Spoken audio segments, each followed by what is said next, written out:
Assalamualaikum warahmatullahi wabarakatuh. Kami dari kelompok 1 akan mempresentasikan pengaruh jenis pupuk terhadap pertumbuhan tanaman cabai. Sebelumnya izinkan kami untuk memperkenalkan diri. Saya Iman Kurnia Sandi. Saya Kania Utami Waina. Nama saya Putri Julian Raini. Saya Sarasita Harija. Nama saya Dina Sararum.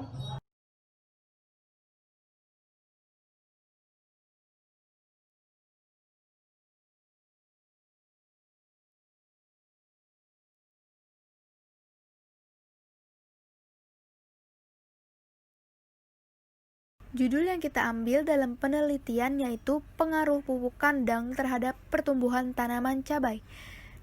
Lalu ada rumusan masalah, bagaimana pengaruh jenis pupuk terhadap pertumbuhan tanaman cabai. Lalu ada tujuan, mengetahui pengaruh jenis pupuk terhadap pertumbuhan tanaman cabai.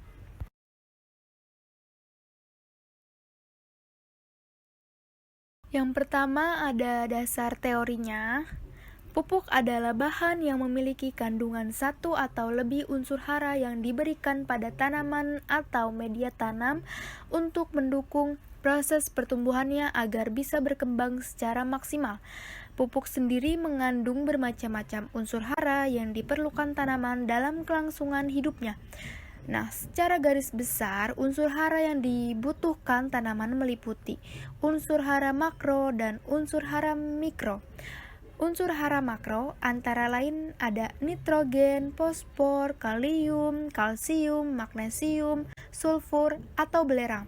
Sedangkan unsur hara mikro meliputi baron, tembaga, seng, besi, molibdenum, mangan, klor, natrium, kobalt, silikon, dan nikel. Pupuk terbagi menjadi dua, yaitu pupuk organik dan pupuk anorganik. Pupuk organik adalah pupuk yang berasal dari pelapukan sisa-sisa tanaman, hewan, dan bahan alam lainnya, baik yang diproses secara alami maupun melalui rekayasa manusia. Pupuk organik dapat berbentuk padat maupun cair. Nah, pupuk organik terbagi menjadi pupuk kandang, pupuk kompos, pupuk hijau, humus, dan pupuk organik buatan. Sedangkan pupuk anorganik adalah pupuk buatan maupun pupuk alam yang terbuat dari bahan kimia, yaitu ada pupuk NPK atau nitrogen fosfor kalium, ada ZA urea, ada TSP. Apa sih pupuk kandang itu? Pupuk kandang merupakan pupuk yang berasal dari kotoran hewan yang digunakan untuk menyediakan unsur hara bagi tanaman. Pupuk kandang sendiri berperan untuk memperbaiki sifat fisik, kimia, dan biologi tanah. Komposisi unsur hara yang terdapat pada pupuk kandang sangat tergantung pada jenis hewan, umur, alas kandang, dan pakan yang diberikan pada hewan tersebut. Nah, kira-kira manfaat pupuk kandang itu apa aja sih? Penggunaan pupuk alami seperti kompos maupun kandang dapat memberikan manfaat berupa ketersediaan unsur hara, makro, dan mikro, serta daya ikat ion tinggi dalam tanah. Selain itu, struktur tanah juga dapat diperbaiki secara optimal. Manfaat lain dari pupuk ini adalah mudah ditebus akar dan mengandung sejumlah mikroba yang berguna untuk dekomposisi bahan organik.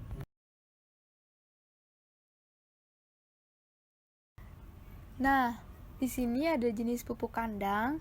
Yang pertama itu ada kotoran sapi. Pupuk kandang dari kotoran sapi memiliki kandungan serat yang tinggi. Serat atau selulosa merupakan senyawa rantai karbon yang akan mengalami proses dekomposisi lebih lanjut. Proses dekomposisi senyawa tersebut memerlukan unsur N yang terdapat dalam kotoran. Selain serat, kotoran sapi memiliki kadar air yang tinggi. Lalu ada kotoran kambing. Kotoran kambing ini memiliki kandungan K yang lebih tinggi dibanding jenis pupuk kandang yang lainnya loh. Pupuk ini sangat cocok diterapkan pada paruh pemupukan kedua untuk merangsang tumbuhan bunga dan buah. Selanjutnya ada pengertian pupuk kompos. Definisi kompos adalah pupuk campuran yang terdiri atas bahan organik, seperti daun dan jerami yang membusuk, dan juga kotoran hewan. Pupuk kompos mengandung unsur-unsur hara mineral yang baik untuk tanaman, serta meningkatkan bahan organik dalam tanah. Kompos terbagi 3 jenis, yaitu kompos cacing, bagase, dan juga bokasi. Yang kedua ada karakteristik pupuk kompos. Pupuk kompos bekerja dengan cara memperbaiki struktur fisik, kimia, dan biologi tanah.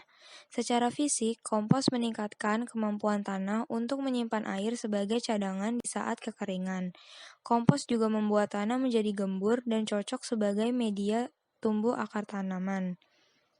Secara kimiawi, pupuk kompos bisa meningkatkan kapasitas tukar kation dalam tanah. Kapasitas tukar kation ini berfungsi melepaskan unsur-unsur penting agar mudah diserap oleh tanaman.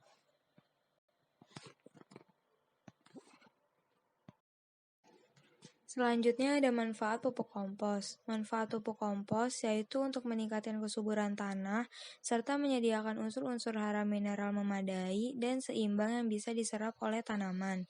Selain untuk meningkatkan kesuburan tanah, pupuk kompos dapat memperbaiki struktur, drainase, dan tata udara dalam tanah, memperbesar daya ikat air terhadap tanah, daya ikat tanah terhadap unsur hara, membantu dalam proses pelapukan mineral, menjadi sumber bahan makanan bagi mikroorganisme, dan juga menurunkan aktivitas mikroba yang merugikan. Selanjutnya ada pertumbuhan. Pertumbuhan adalah proses yang dialami oleh makhluk hidup dengan bertambahnya ukuran, volume, maupun jumlah sel-sel yang sifatnya irreversibel. Irreversibel yaitu tidak bisa kembali ke semula. Secara visual, pertumbuhan pada makhluk hidup dapat dilihat dari perubahan dimensinya atau ukurannya, seperti panjang, tinggi, atau volume. Makhluk hidup yang tumbuh cenderung terlihat semakin besar. Oleh karena itu, pertumbuhan dapat dinyatakan dalam ukuran panjang maupun berat.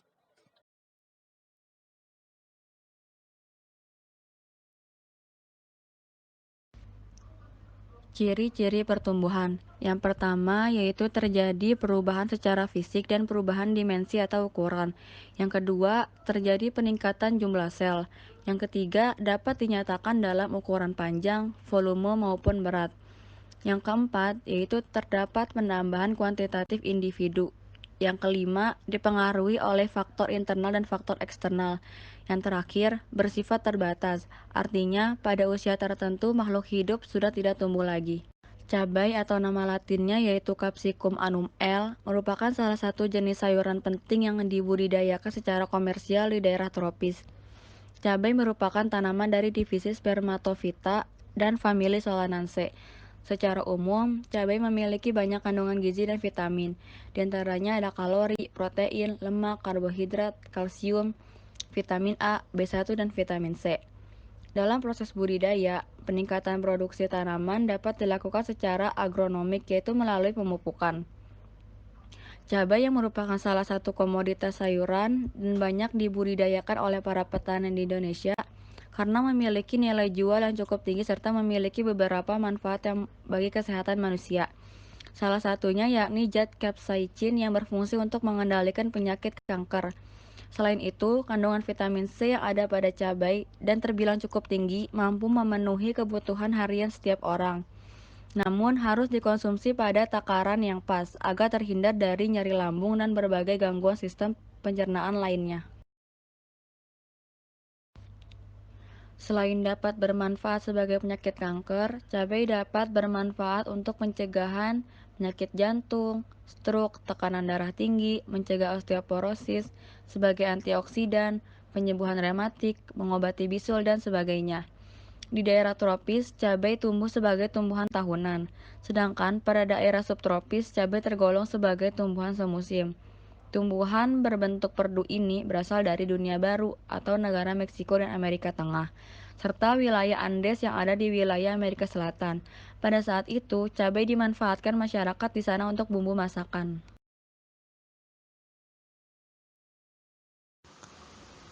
Jenis-jenis cabai. 1.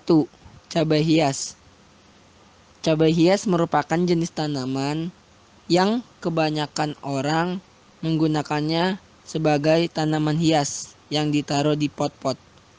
Yang kedua, cabai keriting.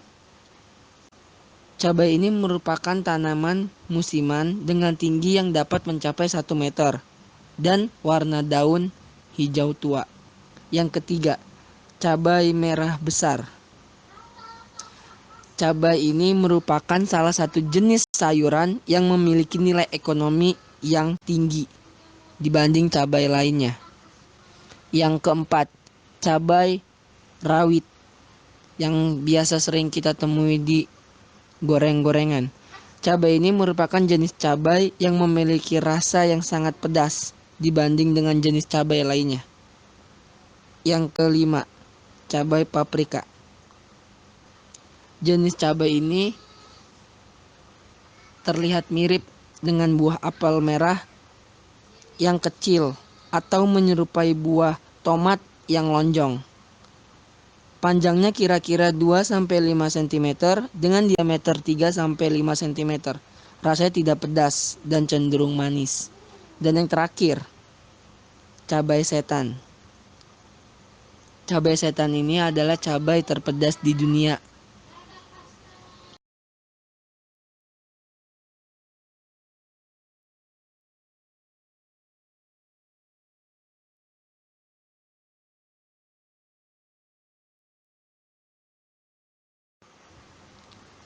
Alat dan bahan-bahan. Yang pertama, sekam. Yang kedua, pupuk kandang sapi. Yang ketiga, pupuk kandang kambing. Yang keempat, pupuk kompos. Yang kelima, bibit. Dan yang terakhir, pot. Cara kerja. Yang pertama, siapkan 3 buah pot. Masing-masing pot diisi dengan jenis pupuk yang berbeda-beda. Contoh, pot nomor 1 dimasuki oleh pupuk kandang sapi, pot nomor 2 dimasuki oleh pupuk kandang kambing, dan yang pot ketiga dimasuki oleh pupuk kompos. Yang kedua, masukkan pupuk ke masing-masing pot sebanyak 4,5 genggam tangan, tidak kurang tidak lebih. Yang ketiga, lalu tambahkan sekam sebanyak 3,5 genggam tangan. Yang keempat, pindahkan hasil semai ke masing-masing pot. Dan yang terakhir, lalu siram secara rutin tanaman cabai setiap 2 hari sekali.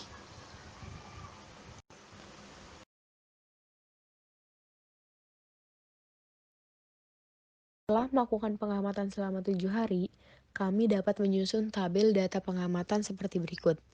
Pada pengukuran hari pertama, pot A yang diberi pupuk kandang kambing diukur setinggi 3,6 cm. Pot B yang diberi pupuk kandang sapi setinggi 3,5 cm. Dan pot C yang diberi pupuk kompos setinggi 3,4 cm. Pada hari kedua, ketiga pot ini belum mengalami pertumbuhan. Pot A masih 3,6 cm, pot B 3,5 cm, dan pot C 3,4 cm. Pada hari ketiga, hanya pot A dan pot B yang mengalami pertumbuhan.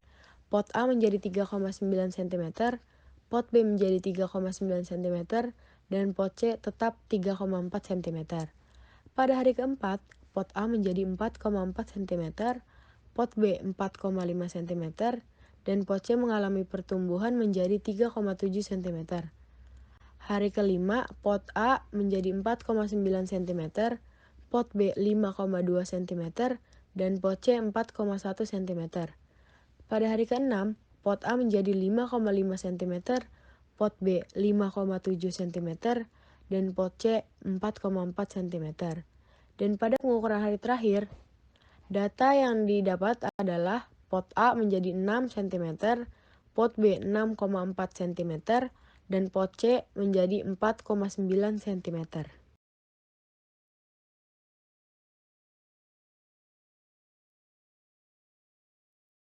Lalu, setelah melakukan pengamatan dan membuat tabel data pengamatan, didapatkanlah analisa data.